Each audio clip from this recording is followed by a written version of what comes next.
uh, the centers of origin and biodiversity and its significance. Because what is biodiversity, Nikita? Yes, Nikita.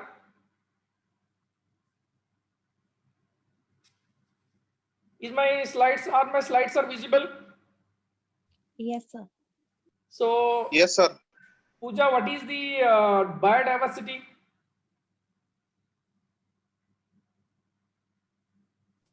So diversity among the living organisms.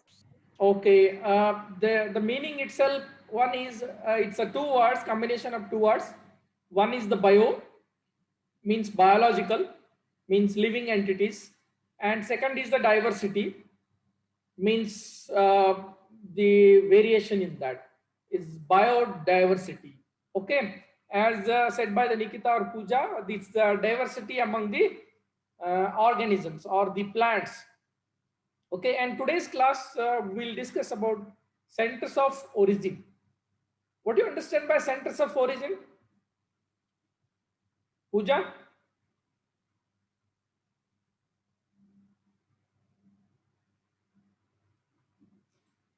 Anybody? What do you understand by centers of origin? Hotspot areas where the species evolved first. Yes, yes. So center of origin is a region in the world where crop believed to be have originated. Means उस crop का या उस इसका crop का वो वहां से originate हुआ है.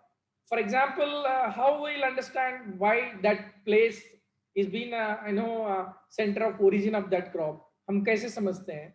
So we'll understand by the there are two dimensions in this. There are taxonomists and there is a wild species. ये both जो दोनों होते हैं based on this knowledge, because the center of origin has got the lot of diversity with respect to the wild derivatives of that species, and taxonomists will see how these wild species are related and how diverse they are. Okay, and why we look into this biodiversity क्योंकि दिन ब दिन हमारी population is increasing.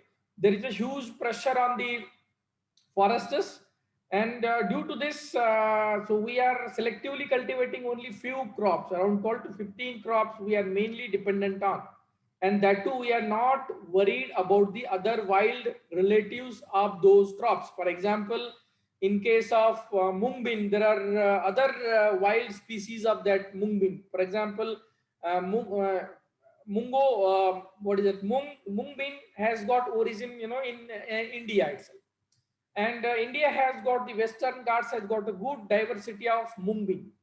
Its wild relatives are there in the Western Ghats. What is happening in the Western Ghats due to the human encroachment, increase in the population? There are many power projects, many roads. Because of that, there is the loss of biodiversity in the Western Ghats. And due to this, the wild relatives have got the good gene pool or the good genes for the biotic and abiotic stresses. They are vanishing at a very fast rate. And we want all these gene pools for our purpose. So because of this, we need these all these valuable genes for our improvement purpose. So these look into this. These are the places in the around the world, because of the archaeological excavations and botanical observations made. These are the centers of the origin of the many crops. For example, if you look into India, around 3000 years ago, cotton has evolved in India. Okay, and if you look into Africa, the sorghum, millets, okra, coffee, whatever the today's coffee what we drink, it has origin. It's in Africa. And for example, cotton has got also origin in the Africa. Because of this, cotton has got 2 to 3 species. Each species have a different places of origin. There is a hirsutum, there is a barbarans. Okay, there are different species. And for example, in case of China, there is a Yellow River, the basins of Yellow River, where we have got the origin of rice, peach, and millet. Whatever the diversity we see in the rice is more in case of China. For example, Thailand, if you look into near Thailand, the Thailand has got the diversity for the rice, sugarcane, and okay, and other crops with related to these horticulture crops like peach and plum. And coming to the there is this Iran, Iraq, and Syria, Lebanon. Now they are center of conflict. You know, there is a war going on there from since so many years. And if you look into the this fertile crescent of this Iran, Iraq, and Syria, Lebanon, it has got the center of origin of many crops which world feeds. For example, barley, wheat, lentils, olives, olive oil, beans, broad beans, dates, grapes, pomegranates. They have got all originated from the this fertile crescent of Iran, Iraq, Syria, Lebanon. Now it's a center of conflict. There is a huge war going on. In this Syria, we have got a ICARDA, International Center for Research on Dryland Areas, has got located at the Syria. And due to the civil war, there is a huge gene bank was there for these lentils, wheat, barley, and many broad beans. Because of that conflict, now this ICARDA's headquarters, previously it was under the control of terrorists. Now the Syrian army has taken over that center, and most of the diversity from these lentils, wheat, and other thing, was got destroyed by these non-state actors or the terrorists. See, this is a very interesting thing. The area of huge diversity of these main, for example, barley, wheat, lentil. It was under the conflict, and many has got lost under this human conflict. And for example, if you look into the Nile Valley of Egypt, from 12,000 years ago, it has got the center of origin of these many crops. For example, barley has a huge diversity. Wheat has got a huge diversity there. Lentils and chickpeas, whatever chickpea we eat, these are all originated near this Nile Valley, this in Egypt. And if you look into Mexico, whatever potato we eat is because of this all originated in the Andes hills, foothills of Andes in Mexico. And Peru, for example, whatever corn we eat, maize, makka jo khate hain, it's all originated in hills of Andes in the Mexico. And there are kidney beans, lima beans, peanuts. The groundnut has originated there. Peppers, chili, tomatoes, tobacco, and avocado, and pumpkins, avocado. You look into the this because of the travel, there are availability of the boats and other thing, waterways, roadways. Because of this, the corn is now available in India, okay, and the rice is available in Mexico. Tobacco is available in India. Same is available in China. So because of this, these crops have traveled from region of origin to the different continents of the world. Okay, America cultivates cotton since it has got originated here in India and Africa. So the Americans, they're top in the cultivation of cotton. Okay, like this, each crop has got its origin. And see, this is the person who wrote Phytography, Origin of Cultivated Plants, Alfonso D. Candur, in 1883. The wild relatives of the major crops like that, rice, wheat, beans, he explained everything. He was a person, in a French systematic botanist, a taxonomist, who proposed that the crops of the world has originated from 3 centers of origin. He was the first person to classify all these crops have 3 major places, centers of origin. One is Mesoamerica. It gives this person, French botanist, he gave a bigger classification. Means he didn't go on a minor classification. He gave only 3 major classification. That is Mesoamerica, fertile crescent of Middle East. Whatever Middle East countries are there, he grouped them into one. And then whatever Southeast Asia and Southeast Asia, he grouped into one classification. So he grouped all these things into 3 classifications. And there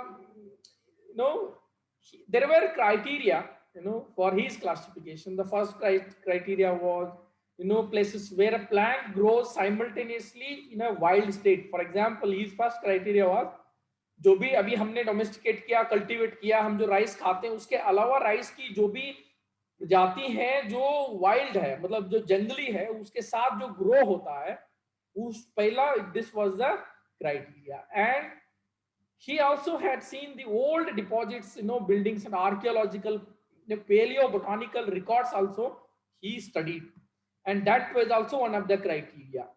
And he has also seen the many archives of the many old travelers, adventure travelers who had recorded there in their books while traveling that this species, a wild kind of description of that species has been there. And philological, naming of origin, where they are originated. And then comes the important, the great contribution in the centers of origin. Great salute to this person, N.I. Wawilo, 1926, based on the genetics, chromosome studies, and anatomical data.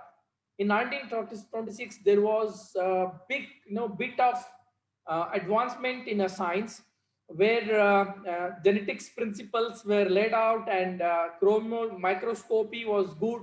People have able to see the chromosomes, and anatomy. Microscopy was good. They can see the anatomical structures of the plants. So based on this helped the Wawilo. So he has been published a book by name, Studies on the Origin of Cultivated Plants. This will come in exam. N.I. Wawilo, what book he published? Okay. In 1926, he published the book called Studies on the Origin of Cultivated Plants. Means he studied on the origin, how this presently what we are cultivating, where they have originated, how they have originated. That was he put a theory on that. For example, so he made almost 8 centers of origin. One, Mexico, Guatemala center. Second was the Peru and Ecuador, Bolivia center. And for example, 2 he divided into 2A and 2B. For example, southern Chile and southern Brazil, based on the diversity, high diversity there. So he divided them. And then he comes to the sea, Mediterranean Sea, and he sees the diversity in the Mediterranean region. So he based on that Mediterranean region. For example, the region, nearby Mediterranean Sea, for example, this Spain, Morocco, for North African countries like Morocco, the country is surrounded by the Mediterranean Sea, so he has classified that area as a Mediterranean. And then comes the Middle East. The Middle East was the Syria, Lebanon, and other thing he grouped there. And then he came to this Africa. So in Ethiopia, he put a center as Ethiopia. And then he came to the Central Asia. So Central Asia, for example, Alfonso, he divided only 3.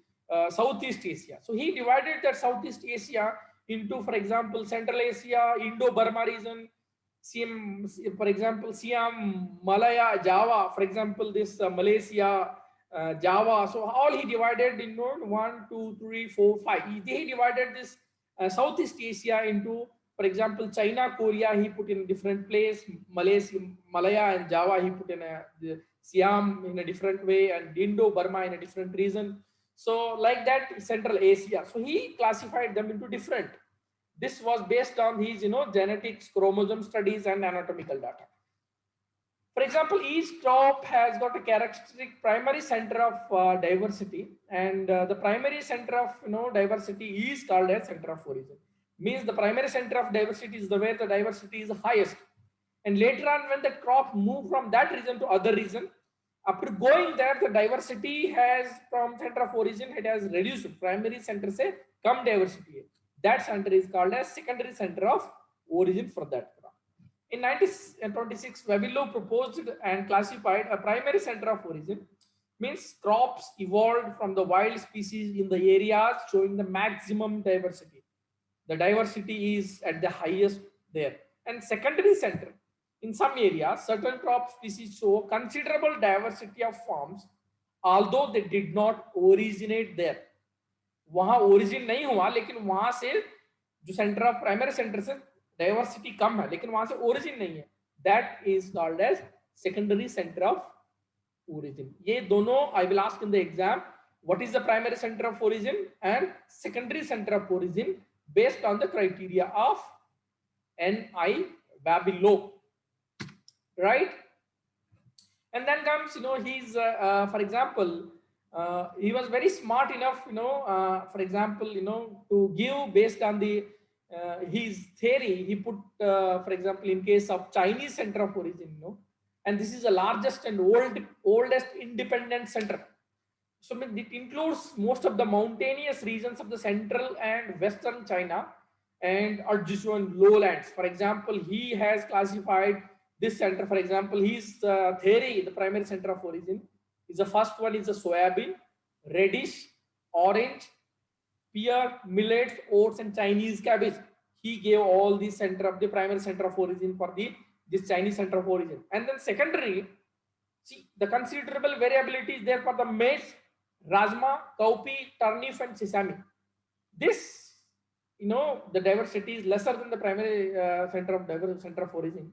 So he classified them as secondary center of origin. So this is a very good, understanding theory of him. Very nicely he categorized the primary center of origin and secondary center of origin. And then coming to the Mediterranean center. So Mediterranean center, the area, includes the border of this Mediterranean Sea. And he has listed around 84 plants listed there. For example, in first list, he has listed 136 endemic plants related to that area. And in this Mediterranean region, for example, the oats, durum wheat, pea, all these major cereal crops that world feeds. Do you know, anybody knows what is the India's wheat production? Statistics guys, computer guys, how much is India About wheat production? Come on, shoot it. about 107 million ton. Good. So out of 238, for example, half rice and wheat contributes, for India's total food grain production. Rice and wheat were the major parts. If anything goes in the Rabi season, the international wheat market price suddenly increases. They say India is coming for buying. रातों रात market का price बढ़ जाती है international market में अगर India का wheat production कहीं भी अफेक्ट हुआ. उनको समझता है कि इंडिया भूख से मर जाएगा, तो India will come for the buying. रातों रात प्राइस जो होती है, इफ इट इज अ $5, रातों रात $10 हो जाता है. That is the beauty of international market for Indian population. So that is the reason why India gives the more importance for this major cereals like wheat and rice. अगर ये दोनों में कहीं भी प्रोडक्शन में अफेक्ट होती है, we are at the very difficult position. ठीक है, हमारा पॉपुलेशन ऐसे था. There is a Malthusian theory where he has predicted that India is not going to feed its own people. हमारा ship to mouth situation था. In the sense, America जब ship आती थी यहाँ to the Mumbai sea port, वहां से train में गेहूं डाल के दिल्ली तक गेहूं आता था, तब लोगों को गेहूं मिलता था खाने के लिए. That was the situation before the green revolution. जब व्हीट में ग्रीन रेवोल्यूशन हुआ, वेयर द डॉर्फिंग जीन्स डाला गया राइस और व्हीट में, द व्हीट बहुत लंबे लंबे होते थे. So they become a semi dwarf wheat, and because of semi dwarf wheat, so we have increased our production. हमारा मैनेजमेंट सही हुआ, प्रोडक्शन सही हुआ, डिसीज वगैरह कॉम्बैट करने के लिए हाइट सही था, लॉजिंग नहीं हुआ, so we could feed our population. That is the reason why Norman Borlaug has got the Nobel Prize for feeding our Asian or the developing countries hunger. Okay. Then Mediterranean region. 5 minutes बाद आ जाइए. I'm not. नहीं मैं. Yes, coming to the for example, based on this, there is a fibrous plants like flax, rapeseed mustard, black mustard, olive. They all originated, in the Mediterranean center. And coming to the Indian, Hindustan center, Britishers called us Indian. but our traditionally we used to be a Hindustan center of origin. What the Pavilo has written in his book is a Hindustan. So Hindustan, India, he has divided into three major things. Indo-Burma region is a main center that includes our Assam, Burma, and other northwest Punjab and northwest frontier provinces. So he has included here, for example, many cereals and legumes in this: rice, chickpea, pigeon pea, mung bean, cowpea, and many vegetables like eggplant, means brinjal, cucumber, yam, and fruits like mango. Mango is our own Indian origin. For example, Hindustan center of origin. Mango, orange, and citron, tamarind. Tamarind is our own origin. For example, oil and fibrous plants like coconut, sesame, safflower. Safflower is of our own origin. Cotton, jute, and sugar cane. In that. And for example, the Siam and Malaysia Java region, it includes Indo-China region and this. And for example, banana is a major example for this. Coconut farm and other thing. Okay, like this, this is a Central Asia center, and then Ethiopia center where the major sorghum dryland crops have been originated, and Central American or the South Mexican center. Is a very important center with respect to economical point of view. For example, maize. Maize is a very vital crop nowadays due to biofuel and poultry industry is concerned. Piggery, poultry industry is concerned. The value-added products are very lot of there in case of maize. And for example, apart from that, there are melon plants, and this pumpkin plants also includes this Central American or the South Mexican center. And this, for example, the miscellaneous crops like sweet potato, pepper, papaya, black cherry, cherry tomato, cocoa. So all these are being origin to this Central, American Central region. And South American center, for example, this he has classified this Peru, Ecuador, Bolivia, all these regions based on the different crops like primary centers of origin, secondary centers of origin. So, for example, America. So actually, it has not got any US center has not good. Not major cultivated crops have originated there. Whatever went, they went from the outside other regions. So then comes there is a person called Harlan, Jacques or Harlan. So he opposed the Vavilo's 8 centers. He was also contemporary of that, and he opposed that 8 centers division is not good. So he said Near East, Northern China, and Mesoamerica. So there should be only 3 centers, because his conclusion was it's very difficult to separate the origin and the later expansion of successful crops. Was his point. It should not be divided into different centers based on the regions, and other thing was this one. And for example, biodiversity is the major basis for our agriculture. For example, major diseases like rust that comes in case of wheat, and blast that comes in case of rice. So to combat these 2 diseases, so we need the genes from different different species. For example, it's wild species, and so based on that, that's the reason why this biodiversity is very, very important with respect to our livestock, with respect to our cereals, with respect to our legumes. So oil seeds, for example, India's oil seed, there's a huge demand for Indian oil seed. Could you please go and check the oil seed prices, in the market? So most of the Indian markets, the oil price is, shoot up like anything. Not only the petroleum oil or the even edible oil. So it's a huge demand for that, and when there is a high demand, there is a lack of supply, the price increases. That's the reason why. So India needs an oil seed revolution to give the good oil for the domestic consumption. And for the sustainable of agriculture, so we need this biodiversity. For example, we need the genes. We need genes for this biotic stresses, abiotic stresses, and all this, increasing. There is a huge demand on all this, food. And coming to the, for example, biodiversity, there is a genetic diversity.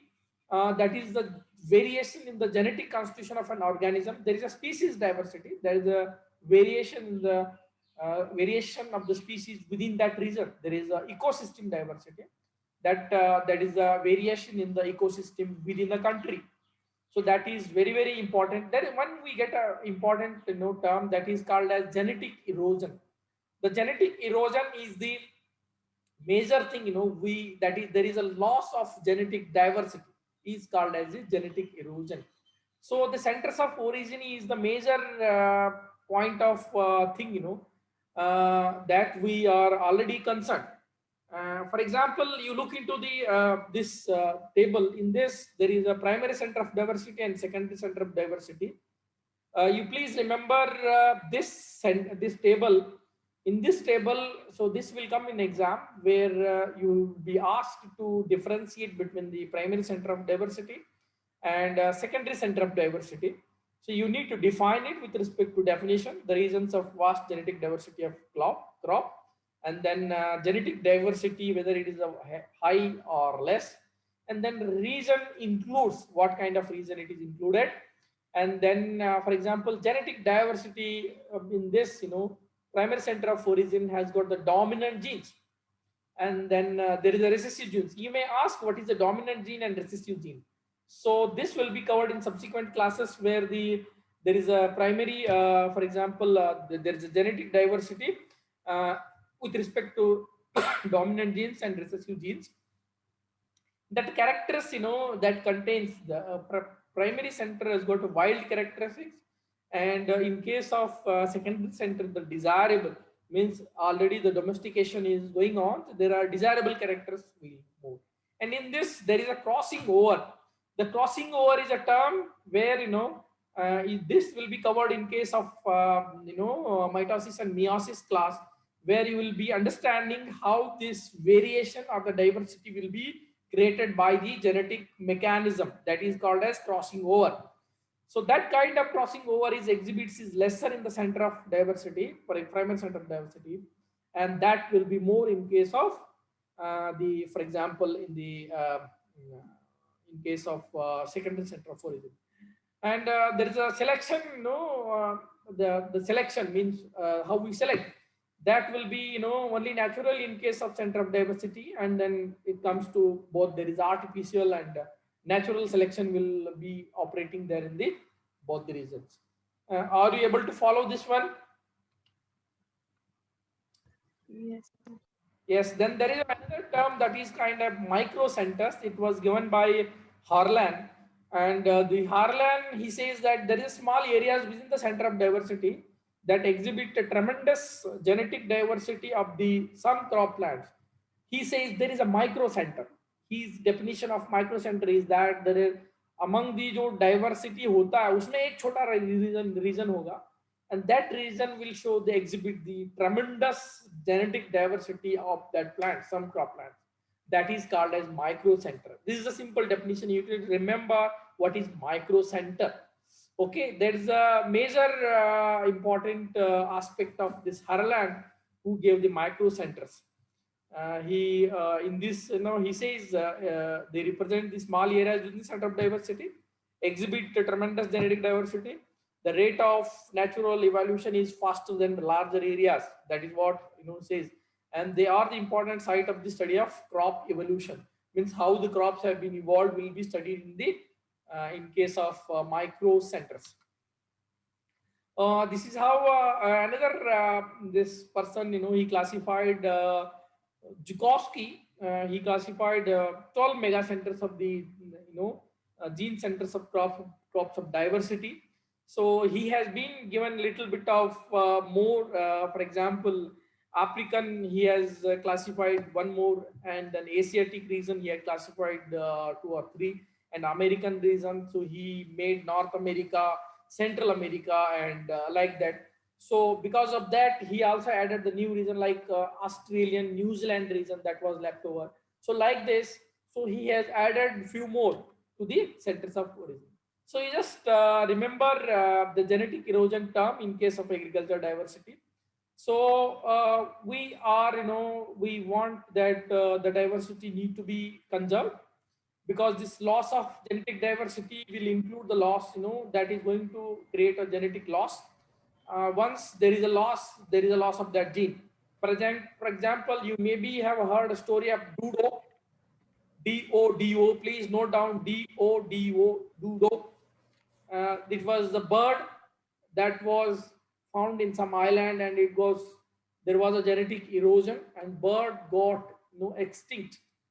You can't get the bird now because that bird was it was the bird unable to fly. ज़्यादा fly नहीं कर सकता था. That the persons whoever used to go to that island, they used to hunt that bird and then they eat that bird. So gradually the Dodo bird got vanished from the region. So you just remember that Dodo bird, and this is a major driving force, why then genetic crop, genetic erosion is happening in the crops. For example, there is a variety replacement. So we breeders also responsible for the genetic erosion. For example, we have got one variety L4717, and then what we do is we will release another variety. We say that is good one, it has got the quality, good yield and other thing. The farmer will go for the second variety, and first variety will be vanished from the cultivation chain. So it will be, if it is a conserved, it is okay. Seed are not conserved, that will be gone. So there is a land clearing. For example, many of the Western Ghats have been cleared for the laying out of electric lines or the pipelines for the transfer of gas, coal and other things. So because of that, there is a lot of genetic, the land will be clear and plants will be dead. And over exploitation of species. For example, we're only concentrating on only one species. There is a huge population pressure that is going to affect. And there is environmental degradation, overgrazing, for example, overgrazing by the animals. Government policy, for example, government wants many industries to be shifted to the forest areas, where the forest areas is there, free land is there. So they want industries to be laid out there. Apart from the, because of that, there is a clearing of the forest. And then changing agricultural systems. We are changing our agricultural system to meet the increasing food demand. So that was the major reason. So in that, so we want sustainable bioworld. We need to sustain this diversity ecosystems, and for this is very, very important to mitigate the negative impacts of agriculture system practices on the biodiversity. So they are going to directly affect our food security and nutrition security and stable livelihoods for all the people living in our country. That is a major reason we want this biodiversity need to be conserved, and there should not be any loss of this genetic diversity. Because of there are some institutes that came internationally, the Plant Genetic Resource Institute, there's the Global Crop Diversity Institute. CGIAR has got a consortium for the internationally conserving these wild and woody species. This is how I will be sharing this one. So you can just remember there is a less than 1 minute. So I'll request you all to please join in the second link that what I have mailed you. Okay. So we'll discuss in the second class. Okay. I'll just stop this and then.